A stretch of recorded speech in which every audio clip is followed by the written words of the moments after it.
So, hi everybody. Let's talk about intelligent notification management.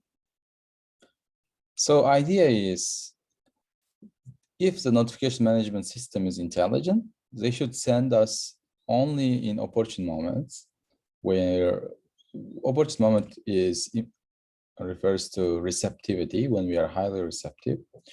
And they should be also able to stop unuseful or not interesting or irrelevant notifications.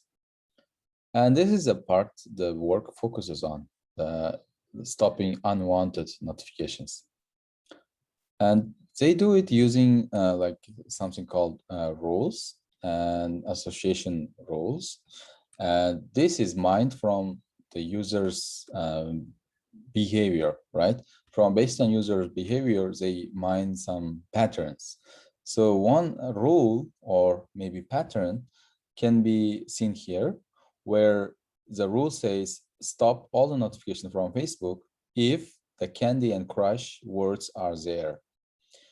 So maybe let's say that user kept discarding or dismissing Facebook's notification to play the game Candy Crush, hypothetically. I don't know if there's this kind of game.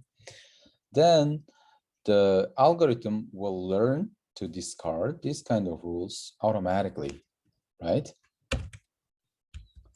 In summary, they evaluate this kind of technique on two cases. One is offline evaluation on this data set, another is in the wild experiment. And let's talk about how they mine the rules. So the two mine the rules, if you come here, they need a like type of notification. So here we are trying to obtain that type of notification using notification title classification, because we want to know which category does the notification belongs. For example, if user is, let's say if there is a Facebook app on my phone, then I could receive two types of notification, for example. One type is simple messages from friends. Another type is maybe birthday reminder, right? So this is two different types, and we can identify those types based on the notifications title. Therefore, first they do NLP pre-processing, because notification title is natural language, and then they want to construct a cluster for each app's notification. And once they compute those notification clusters or notification types using dbScan, they will obtain the output. As output, they will obtain the type of each notification. Maybe it's N1 type, or maybe it's N2 type, or maybe more, right? And once we have this type of notification, and we already have the other three context feature, and we also have information about whether user accepted incoming that specific notification or dismissed, right? This is recorded in the data set. Then we can build association rules. Association rules, shortly, I will also put some links in the comments section. Association rule is shortly in A implies B form. For example, apple implies beer. Apple could be maybe frequently bought product, most frequently. But when people buy Apple, they are also most frequently buying beer, let's say. Then our rule, association rule, could be Apple is implying beer. And there's some methodology to do this systematically, which I will put it in the section, comment section. So in here, context is a part that implies something.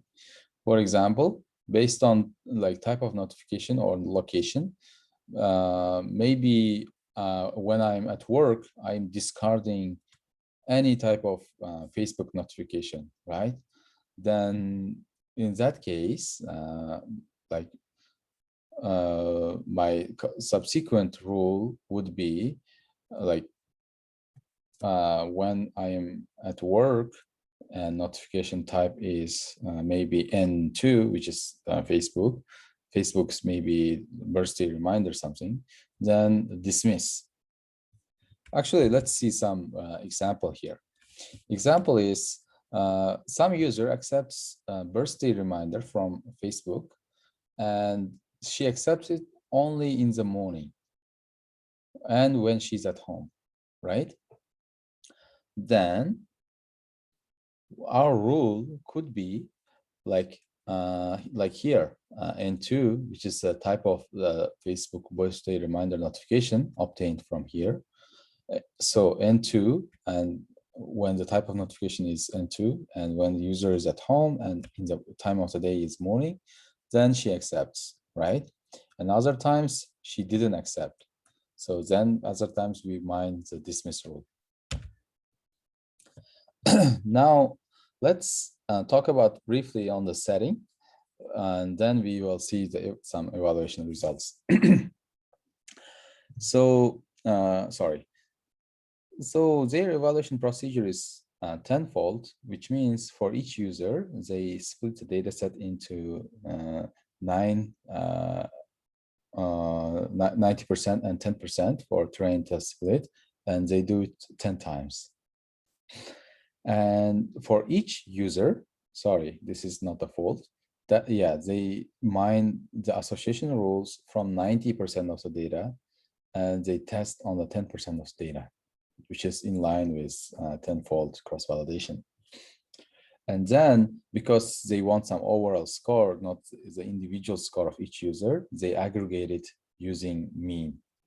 But they also want to know how the rules are performing on each different users, right? So they also provide standard error with 95% confidence interval. On evaluation metrics, their term recall is meaning the percentage of unwanted or unwelcomed notifications that are filtered by the rule. If I have maybe 10, if I receive 10 unwanted notifications, let's say today, and the rule is filtering out 5 of them, then recall is 5, right? And precision is out of the predictions the method is doing, how many percentages it's doing correctly. So if precision is not 100, it means method is like dismissing some important rules as well. So that's, or it could also mean it's not filtering well if the method is predicting accepted notification as dismissed. Is it right? Yeah, you got the idea, right? So I will put more details on this in the comment section. So next is outcome variable. So obviously it's a notification response, whether user accepts it or not. And then, yeah, we talked about context features before. Here is the results. They provide results in 5 different sets because we had feature set, right? So in AR1, they are considering only notification type as a feature. In AR4, they are considering notification type and location as a feature, which is here. Point of providing these different feature sets is to see which feature set or which feature set combination is performing better. In here, notification type and location is performing much better than notification type, activity, arrival time, and location, right? So this is this has 4 feature set and this has 2 feature set. So, but this is performing better. And in here we can, so in x-axis, the confidence value is obtained from the rules. So if we have this 80, it means we are only considering the rules which has at least 80% confidence. So confidence value means basically how many percent of the time rule will hold true, right? For example, if there is some rule to filter out Facebook birthday notification when I'm at work, and it has confidence of 80%, it means 80% of the time it will correctly filter out the unwanted notification, but 20% of the time it will filter out notifications that are actually welcomed. So that is the one insight. So notification type and location is best compared to other feature sets. And this figure implies that arrival time and activity is not actually contributing, right? Because it has actually less precision than the notification type and location only, which is here. And we can see here that precision level keeps increasing, right?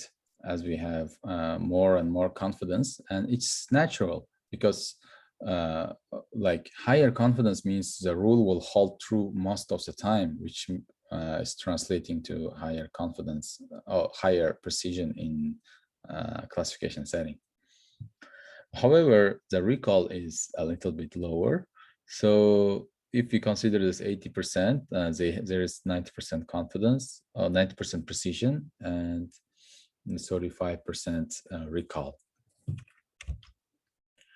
And so previously we saw batch learning case when we already collected the data set and we learned from all the data possible.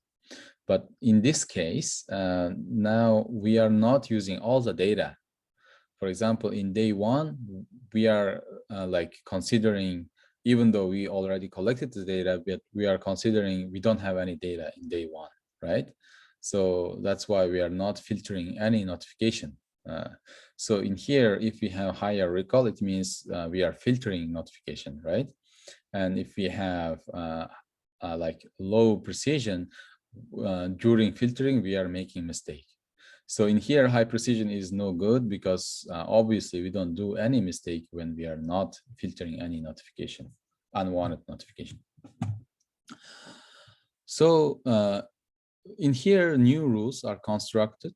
For example, on day n, in let's say on day 3, rules are constructed from previous 2 days notification and evaluated on day 3's notification, right? So in day 21, we have 20 days to build the association rules and 1 day to evaluate it. And here we can see that if we consider the rules which has less than confidence level 80, right? Let's come here. When they have confidence level less than 80, they start filtering notifications on day 3, right? Until day 3, no notification is filtered. So it means like 1 day feature is not enough. At least they need 2 days of notifications collected in order to actually start filtering. But on day 7, if they have, because on day 7 they have 6 days of data, right? Now they are like getting recall of 25 to 35%, which means, yeah, like this much percentage of unwanted notification is being filtered. And their precision is actually around 90 on day 7. So this is pretty acceptable. And now let's talk about in the wild evaluation. Previously, we talked about evaluation on collected dataset, right? The 2 slides. Now, this is actually evaluated on in real time. To do that, they actually like put the app on Apple Store or I don't remember exactly, maybe Google Play Store. And then the 16 users used it. And first 15 days is considered here as an experiment. So during those 15 days for 16 users, in total 179 rules are offered or maybe proposed, right? And like during those proposed rules, 102 rules are accepted. So what is it saying is like on average, when system proposes a rule and user is accepting 57% as useful, right? To filter out the notifications. And we can also see that this kind of percentage, accept and reject percentage, is different for users. Some users have, let's say, accepted only 20% of the rules which were proposed by the system. While on the other hand, some users accepted 80% of the rules. Now let's talk about the how successfully filtering out, I mean, how is prefminer is filtering out unwanted notifications. If you see figure here, for some users, it's filtering out more than 60% of the unwanted notifications. But for some users, it's as low as 20%. But on average, maybe it's 40%, and which is pretty useful, right? If I have, it means if I have 100 unwanted notifications, I don't see 40 of them because of this app. App is dismissing them for me. Yep, that's all about this work. And yeah, you can go to papers for detailed, for any details you want to obtain.